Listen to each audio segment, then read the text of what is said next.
Asawa para kay Isaac. Matandang-matanda na si Abraham at pinagpala siya ng Panginoon sa lahat ng bagay. Isang araw, kinausap niya ang tagapamahalang alipin niya na nag-aasikaso ng lahat ng ari-arian niya.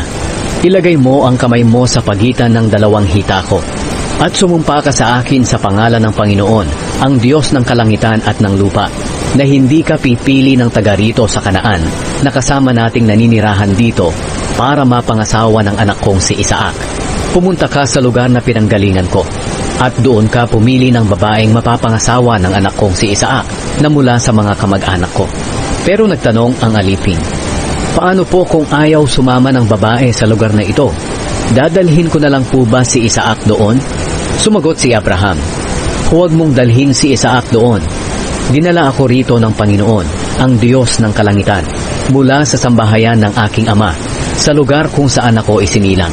At sumumpa siya na ibibigay niya ang lupain ito ng Kanaan sa mga lahi ko. Kaya lumakad ka, dahil magpapadala ang Panginoon ng anghel niya na sasama sa iyo, para makakita ka roon ng mapapangasawa ng anak ko. Kapag hindi sumama sa iyo ang babae, wala kang pananagutan sa pagsumpa mong ito sa akin. Pero huwag mong dadalhin doon ang anak ko. Kaya inilagay ng alipin ang kamay niya sa pagitan ng dalawang hita ni Abraham na kanyang amo. At sumumpa siya na susundin ang iniutos sa kanya. Pagkatapos, kumuha ang alipin ng 10 kamelyo at mga mamahaling regalo mula sa amo niyang si Abraham. Lumakad siya agad papunta sa Aram Naharaim, ang bayan na tinitirhan ni Nahor. Pagdating ng alipin sa bayan, pinaluhod niya ang mga kamelyo malapit sa balon sa labas ng bayan. Dapit hapon noon at oras na ng pag-igib ng mga kababaihan. Nanalangin ang alipin, Panginoon, Diyos ng amo kong si Abraham, naway magtagumpay po ako sa pakay ko rito at ipakita niyo ang kabutihan ninyo sa aking amo. Nakatayo po ako sa tabi ng balon habang umiigib ang mga babae sa bayan na ito.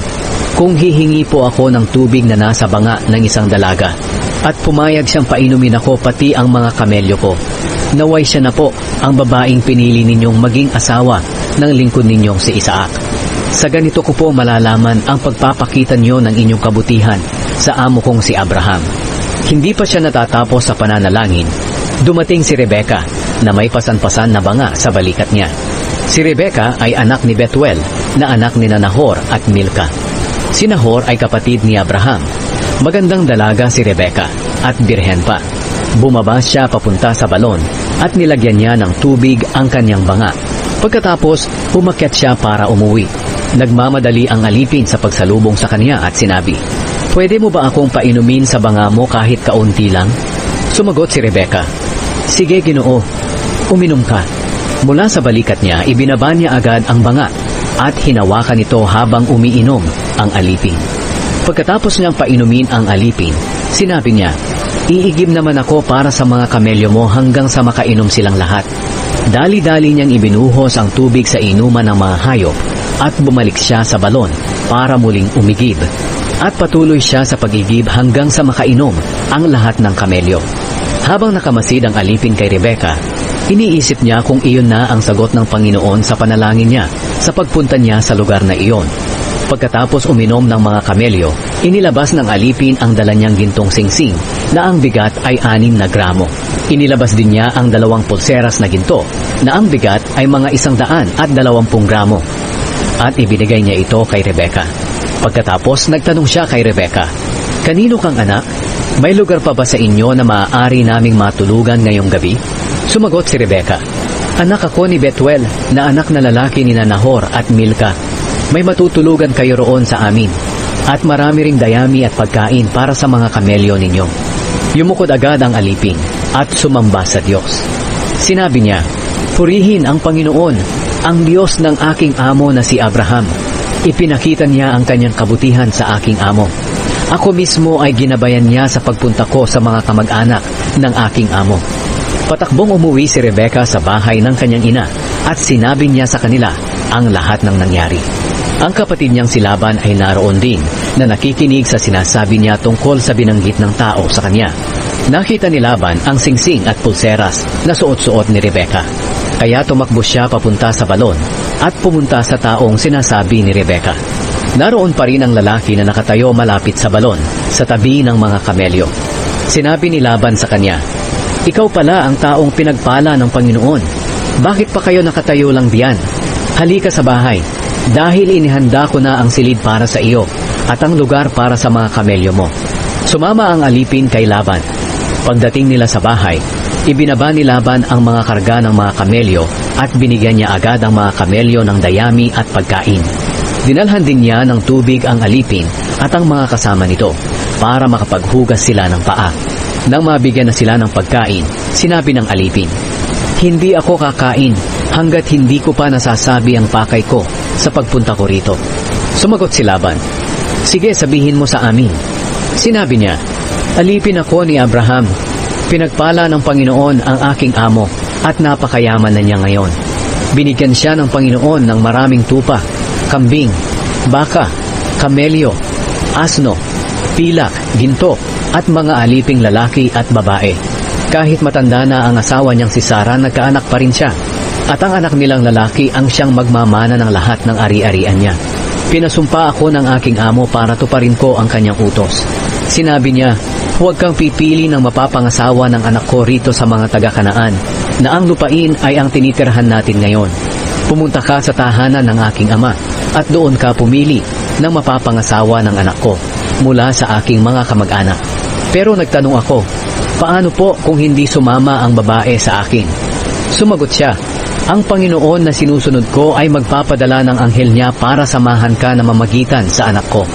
Makakakita ka ng mapapangasawa ng anak ko mula sa aking mga kamag-anak sa sambahayan ng aking ama.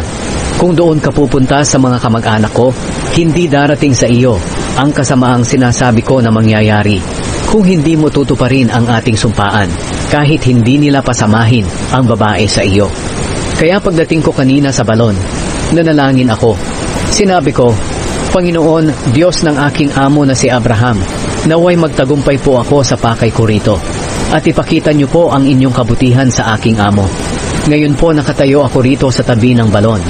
Kung may darating po na dalagang iigib ng tubig, hihingi ako ng kaunting tubig sa kanyang banga. Kung papayag po siya na painumin ako pati ang mga kamelyo ko, naway siya na po ang babaeng pinili niyo na maging asawa ng anak ng aking amo. Hindi pa nga ako natatapos sa aking pananalangin, dumating si Rebecca na may pasan-pasan na banga sa kanyang balikat. Bumaba siya papunta sa balon at umigib. Sinabi ko sa kanya, pwede mo ba akong painumin? Ibinaba niya agad ang banga mula sa kanyang balikat at sinabi, sige, uminom ka at paiinumin ko rin ang mga kamelyo mo. Kaya uminom ako at pinainom din niya ang mga kamelyo ko. Pagkatapos tinanong ko siya kung kanino siyang anak. Sumagot siya, kay Betuel na anak na lalaki ni Nahor at Milka. At nilagyan ko ng singsing ang ilong niya at sinuotan ng mga pulseras ang kanyang braso. Yumukod ako agad at sumamba sa Panginoon. Nagpuri ako sa Panginoon, ang Diyos ng amo kong si Abraham. Siya ang gumagabay sa akin sa tamang lugar, kung saan nakita ko ang anak ng kamag-anak ng aking amo para maging asawa ng kanyang anak. Ngayon, gusto kong malaman kung ibibigay nyo na maging asawa ni Isaac si Rebecca bilang pagpapakita ng kabutihan nyo sa aking amo. Sabihin nyo na po agad para malaman ko rin kung ano ang gagawin ko.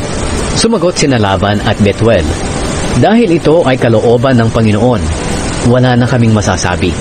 Narito si Rebecca, isama mo siya sa iyong pag-uwi para maging asawa ng anak ng iyong amo, ayon sa sinabi ng Panginoon. Pagkarinig noon ng alipin, yumukod siya at sumamba sa Diyos. Inilabas niya agad ang dala niyang mga bagay na gawa sa pilak at ginto, mga damit, at ibinigay kay Rebecca. Binigyan din niya ng mamahaling regalo ang kapatid at ang ina ni Rebecca. Pagkatapos kumain ang alipin at ang mga kasama niya. Doon sila natulog ng gabing iyon. Paggising nila kinaumagahan, sinabi ng alipin, uuwi na ako sa amo ko.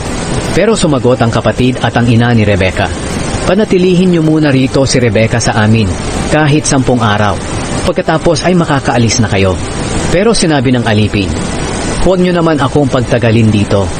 Namagitan na ang Panginoon sa pakay ko sa pagpunta rito. Kaya pabalikin niyo na ako sa amo ko.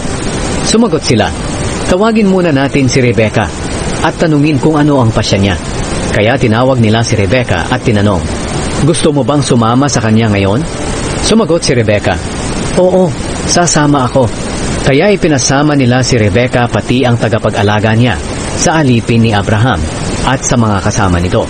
Binasbasan nila si Rebecca sa kanyang pag-alis. Sinabi nila, "Kapatid, naway manggaling sa iyo ang maraming lahi. Naway talunin ng mga lahi mo ang kanilang mga kaaway." Nang handa na ang lahat, sumakay si Rebecca at ang mga aliping babae niya sa mga kamelyo. At sumunod sila sa alipin ni Abraham. Ngayon, si Isaac ay nakatira sa Negev at kararating lang galing sa Beer Lahai-Roi. Isang araw, nang magtatakip silim na, lumabas si Isaac at naglakad-lakad sa kanilang bukirin. May nakita siyang mga kamelyo na papalapit. Nang makita ni Rebecca si Isaac, bumaba siya sa kanyang kamelyo at nagtanong sa alipin ni Abraham, "Sino ang taong iyon na naglalakad sa bukid papalapit sa atin?" Sumagot ang alipin, "Siya ang aking amo na si Isaac." Kaya tinakpan ni Rebecca ang kanyang mukha ng belo.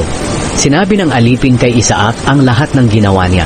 Pagkatapos, dinala ni Isaac si Rebecca sa toldang tinitirahan noon ng kanyang inang si Sarah. Naging asawa niya si Rebecca at mahal na mahal niya ito.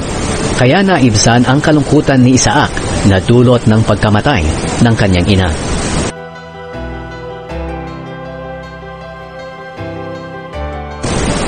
Ang iba pang mga lahi ni Abraham. Nag-asawa ulit si Abraham at ang pangalan ng asawa niya ay Ketura. Ang mga anak nila ay sina Zimran, Jokshan, Medan, Midian, Ishbak at Shua. Si Jokshan ang ama ni Sheba at Dedan. Ang mga lahi ni Dedan ay ang mga Asureo, Letuseo at Leumeo. Ang mga anak na lalaki ni Midian ay sina Efa, Efer, Hanok, Abida at Eldaa. Silang lahat ang mga lahi ni Ketura. Bago namatay si Abraham, iniwan niya ang lahat ng ari-arian niya kay Isaac. Pero binigyan niya ng mga regalo ang iba niyang mga anak sa iba niyang mga asawa at pinapunta sa silangan para ihiwalay sa anak niyang si Isaac. Ang pagkamatay at paglilibing kay Abraham. Nabuhay si Abraham ng 175 taon.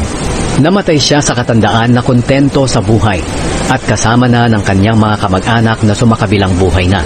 Inilibing siya ng mga anak niyang sina Isaac at Ishmael doon sa kuweba sa Macpela sa silangan ng Mamre, sa bukid na dating pagmamay-ari ni Ephron na anak ni Sohar na Heteo.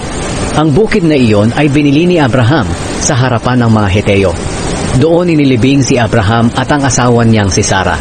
Pagkatapos mamatay ni Abraham, binasbasan ng Diyos si Isaac at doon siya nanirahan sa Beer Lahai-Roi. Ang mga angkan ni Ismael. Ito ang salaysay tungkol sa pamilya ni Ismael na anak ni Abraham kay Hagar na Ehipsyo na alipin ni Sarah. Ito ang mga pangalan ng mga anak ni Ismael mula sa pinakamatanda: Nebayot, Kedar, Adbeel, Mibsam, Mishma, Duma, Masa, Hadad, Tema, Jetur, Nafis, at Kedema. Sila ang mga anak ni Ismael at naging pinuno ng 12 niyang angkan. Ang mga pangalan nila ay ang ipinangalan sa iba't ibang lugar na kanilang tinitirhan. Nabuhay si Ismael ng 137 taon. Namatay siya at kasama na ng kanyang mga kamag-anak na sumakabilang buhay na. Tumira ang mga angkan niya sa mga lugar na galing sa Havila hanggang sa Shur, sa silangan ng Ehipto na papunta sa Assyria. Kinalaban nila ang lahat ng kamag-anak nila ng mga lahi ni Isaac. Hanggang dito na lang muna mga ka-kindness, hanggang sa muli. Please comment, like and subscribe.